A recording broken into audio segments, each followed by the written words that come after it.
আপোনালোকে যি দাবী লৈ আন্দোলন কৰিছে সেই দাবীতে ময়ো আজি আন্দোলন কৰিছো আমচুৰ ফালৰ পৰা। আপোনালোকে গৈছিলে, আপোনালোকৰ যি দাবী আছে এই দাবী আমাৰ পূৰ্ণ সমৰ্থন আছে আমচুৰ। আপোনালোকে যেতিয়ালৈকে এই দাবীখিনি পূৰণ নহয় আপোনালোকে আন্দোলন যেতিয়াই কৰিব আমি আপোনালোকৰ লগত আছো। আমি নিজাববীয়াকৈ আপোনালোকৰ কাৰণে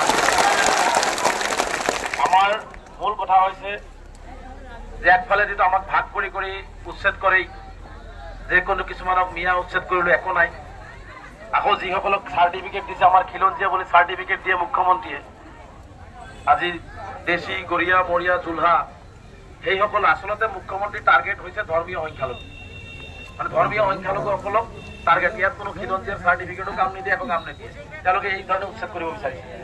যদি তুমি চাৰ্টিফিকেটে দিছা এই মানুহখিনি, যদি মুখ্যমন্ত্ৰীয়ে তেওঁলোকক খিলঞ্জীয়া বুলি কয়, আকৌ খিলঞ্জীয়াৰ ভূমি অধিগ্ৰহণ কৰিবৰ কাৰণে মুখ্যমন্ত্ৰী ইমান পাগল কিয় হৈছে, ইমান একেবাৰে হুলস্থুল কিয় কৰি আছে? যদি তেওঁলোকক মাতি লাগে মানুহখিনিৰ লগত আলোচনা কৰিব লাগিছিল। আজি আদালতকে আজি এই মানুহখিনি সৰু হৈ গ'ল।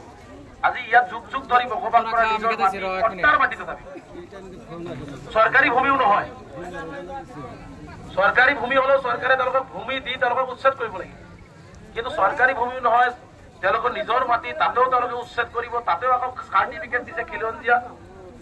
তাৰ মানে টাৰ্গেট এটাই, মই এটা কথাই স্পষ্টভাৱে আন্দোলনকাৰীসকলক অনুৰোধ জনাইছো, এটাই টাৰ্গেট যে য'তেই ধৰ্মীয় সংখ্যালঘুসকলে আছে যদি চৰকাৰৰ সেই মাটিখিনি কাৰোবাক বনিয়া গোষ্ঠীক দিব লাগে তেনেহ'লে আৰু বুলডোজাৰ চলাই আমাক উচ্ছেদ কৰি দিব।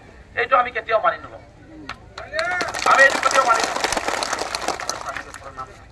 তাৰপিছত আৰু এটা সমস্যা হৈছে আজি উচ্ছেদ কৰিব, কাইলৈ এইবিলাকক ভোটাৰ লিষ্টৰ পৰা নাম কৰ্তন কৰিব। আমাৰ কথা হৈছে চৰকাৰে যদি কিবা কাৰণত ভূমি ল'ব লাগে আলাপ আলোচনা কৰি এই মানুহখিনিৰ যি দাবী আছে সেই দাবীখিনি জিলা আয়ুক্তই পূৰণ কৰি তেওঁলোকৰ সকলো ধৰণৰ অধিকাৰ দি চৰকাৰে সেই মাটিখিনি অধিগ্ৰহণ কৰিব, যাতে সকলোৱে সহযোগিতা কৰিব। কিন্তু পিছ দুৱাৰেদি আহি নিজৰ পাট্টাৰ বাপ দাদা 14 গোষ্ঠীৰ সেই আগৰ মানুহৰ মাটি, নিজৰ নামত থকা মাটি পোৱা নাই বতৰা নাই, নোটিচ দি দিব আৰু মানুহখিনি উঠি যাব, এইটো কেতিয়াও হ'ব নোৱাৰে। গতিকে আমাৰ স্পষ্ট দাবী, আপোনালোকে যি দাবী লৈ বহিছে আমচুৱে আপোনালোকৰ দাবীৰ প্ৰতি পূৰ্ণ সমৰ্থন আছে। আপোনালোকে যেতিয়াই মাতে আমি আপোনালোকৰ লগত সহযোগ কৰিম। আৰু এই চিৰাকুটা 1 খণ্ড আৰু আমাৰ জমদুৱা 2য় খণ্ডৰ ৰাইজৰ যি চৰুৱা বাখৰাৰ ৰাইজৰ এই গোটেইকেইটা সমস্যা লৈ আমি আমচুৱে যদিও অসমৰ সংখ্যালঘু সমাজৰ নেতৃত্ব বহন কৰি আছো, এই অঞ্চলত যিখিনি উচ্ছেদিত সমস্যা আছে এই সমস্যা লৈ আমি চৰকাৰৰ লগত যুঁজি আছো, যুঁজি থাকিম। আৰু